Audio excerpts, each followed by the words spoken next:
Dévotion journalière. Église La Foi Apostolique. Lecture biblique, Matthieu chapitre 25, versets 31 à 46. Quand avons-nous vu étranger, et t'avons-nous recueilli, ou nu, et t'avons-nous vêtu? Quand avons-nous vu malade, ou en prison, et sommes-nous allés vers toi? Matthieu chapitre 25, versets 38 à 39. Emma Bouttucker était la fille des fondateurs de l'Armée du Salut, et c'est elle qui a planifié et supervisé les premières distributions de paniers de Noël. On disait d'elle, elle n'a jamais vu, ni entendu, parler de la douleur sans vouloir l'apaiser, n'a jamais eu connaissance de problèmes, sans essayer de trouver un moyen pour les soulager. Une fois, Emma a rendu visite à un garçon de 13 ans, en prison.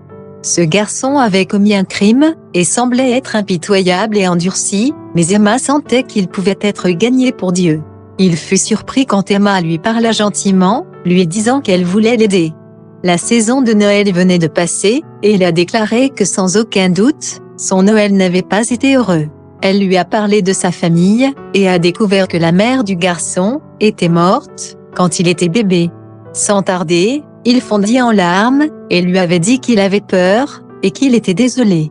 Elle l'a encouragé à prier et à se repentir, et lui a promis qu'elle prierait pour lui, et entrerait également en contact avec son père.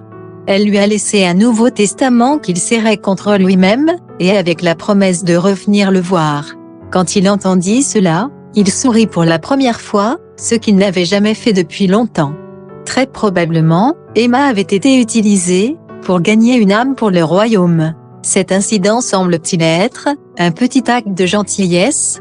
Emma Bouttucker vivait les paroles que Jésus a énoncées dans notre verset central. Vous avez sans doute connu d'autres personnes qui ont vécu ces paroles. Une femme a déclaré que dans les années 50, les hommes frappaient à leur porte et demandaient de l'argent. Sa mère préparait la nourriture et les laissait pique-niquer devant leur maison. Elle disait, on ne sait jamais quand on peut divertir des anges. Certains ont cousu pour ceux qui ne pouvaient pas acheter de vêtements, distribué de la nourriture à ceux qui manquaient de nourriture, ont employé ceux qui se sont récemment convertis et qui vivaient dans la rue. Qu'avons-nous fait? Des opportunités sont encore disponibles aujourd'hui, mais sommes-nous prêts à les rechercher et à les poursuivre?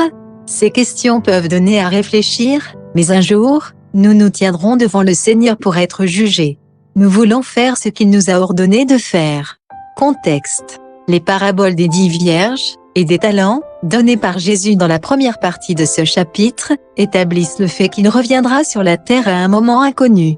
Ces paraboles illustrent également la condition dans laquelle il aimerait trouver les gens. Le texte d'aujourd'hui explique plus en détail cette condition souhaitée.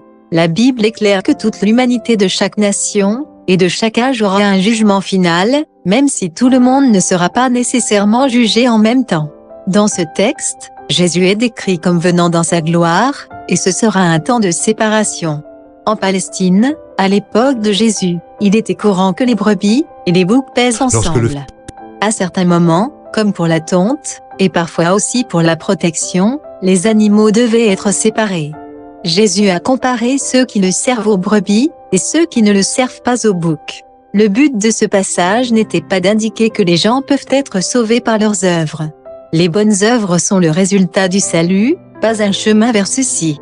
Cependant, ce texte montre que Dieu prend soigneusement note des actions de chaque personne, et un jour de responsabilité est à venir. Le Seigneur voulait que ses disciples sachent que le service est important. Les actes de bonté seront considérés comme ayant été accomplis, ou non pour Jésus-Christ lui-même. Jésus a également indiqué clairement que chaque personne possède une âme vivante qui aura une destination éternelle. Il n'y a que 2 destinations, le paradis éternel, ou l'enfer éternel. La préparation faite dans cette vie déterminera la destination éternelle. Regardez de plus près. Quelles actions le Seigneur a-t-il recommandées? Pourquoi pensez-vous que ceux qui ont été condamnés ont négligé leurs devoirs chrétiens? Comment pouvons-nous être sûrs que nous faisons ce que Dieu veut que nous fassions? Conclusion. Dieu voit tout ce que nous faisons, et l'enregistre.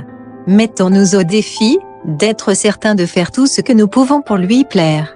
Bonne journée à vous. Matthieu, chapitre 25. Fils de l'homme viendra dans sa gloire avec tous les anges, il s'assiera sur le trône de sa gloire. Toutes les nations seront assemblées devant lui. Il séparera les uns d'avec les autres, comme le berger sépare les brebis d'avec les boucs, et il mettra les brebis à sa droite et les boucs à sa gauche. Alors le roi dira à ceux qui seront à sa droite, « Venez, vous qui êtes bénis de mon Père, prenez possession du royaume qui vous a été préparé dès la fondation du monde. Car j'ai eu faim, et vous m'avez donné à manger. J'ai eu soif, et vous m'avez donné à boire.